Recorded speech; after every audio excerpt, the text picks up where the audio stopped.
I'm doing this because I've had trouble finding any load data. I like to load brass, 410 shells for a BFR, big rifle. I use a couple different types of brass. One of them I use is from MagTech. It's actually a 410. We have what was that? 2.5 inches, I believe. Okay, I load two different loads. This one's a bird load. For both my loads, I've worked up and I use unique powder. I haven't had any problems with it. I've tried Blue Dot. It's a little hotter, but I feel comfortable with the unique. Everybody's chicken shit to put anything on about weights. I use 12 grains, and it's actually a recommended load for some hauls for 410 with certain wads.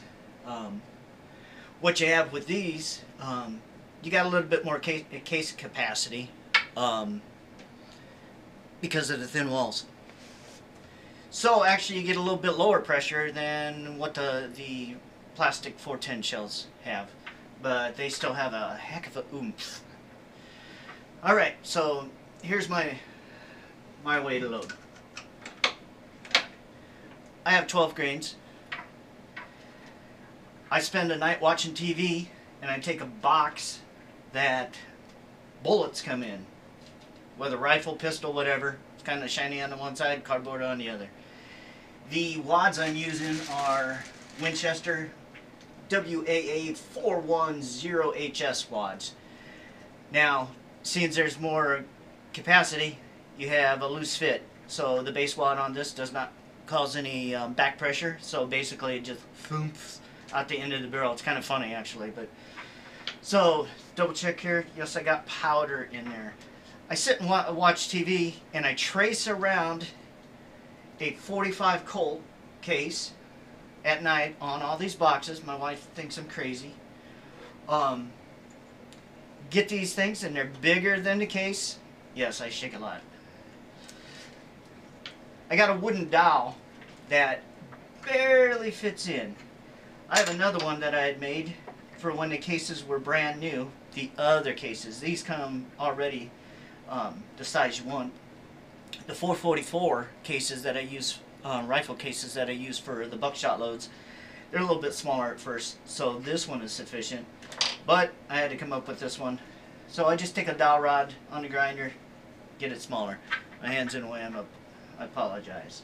Alright, I put this on, I center it up as best I can. You gotta be perfect? Nah. And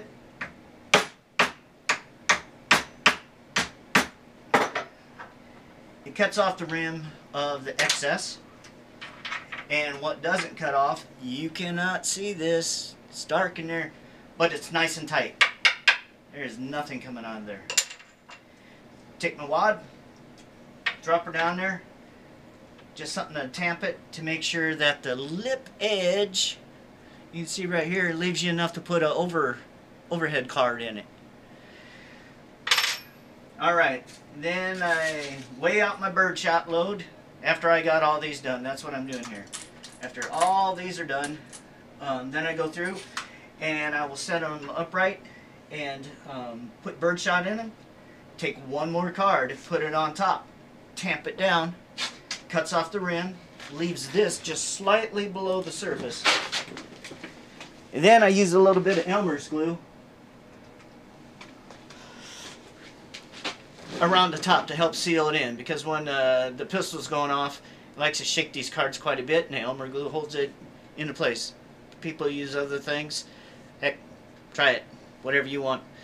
This is actually the 444 Marlin case. This particular setup, I use the exact same powder load card on top of it, and then I put a 36 caliber ball, which is approximately a 4/0 buck, on top. Well, sorry, I put a felt wad under that. These little guys, get them in the black powder section at Gander Mountain.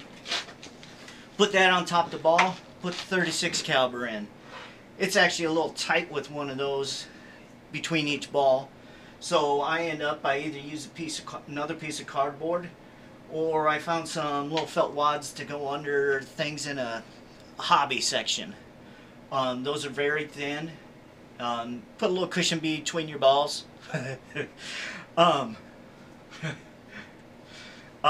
yeah, so you drop the first one, then you put the next felt, you drop another 36, you put another felt, you drop another 36.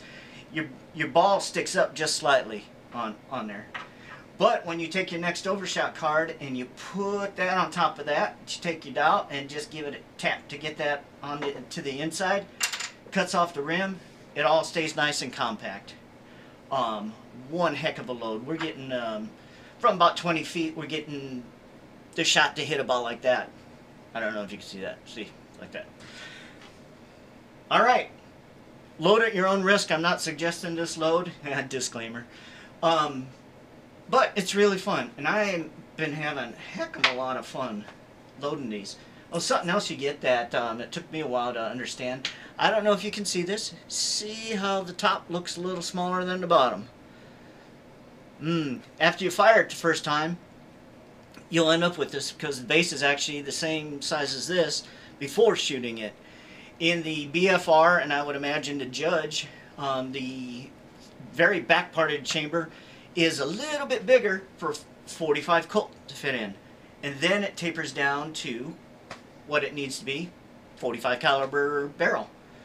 So when you get the expansion, you get that little ridge. After that, no, I do not size my brass because they're all going into the same pistol and they fit in every single chamber just fine. Drop in, sometimes a slight tap to get out. I don't have to pound on them or anything. Some of them fall out, some are just a slight tap, but maybe I'll make another video of showing the thing go boom. Alright, thanks.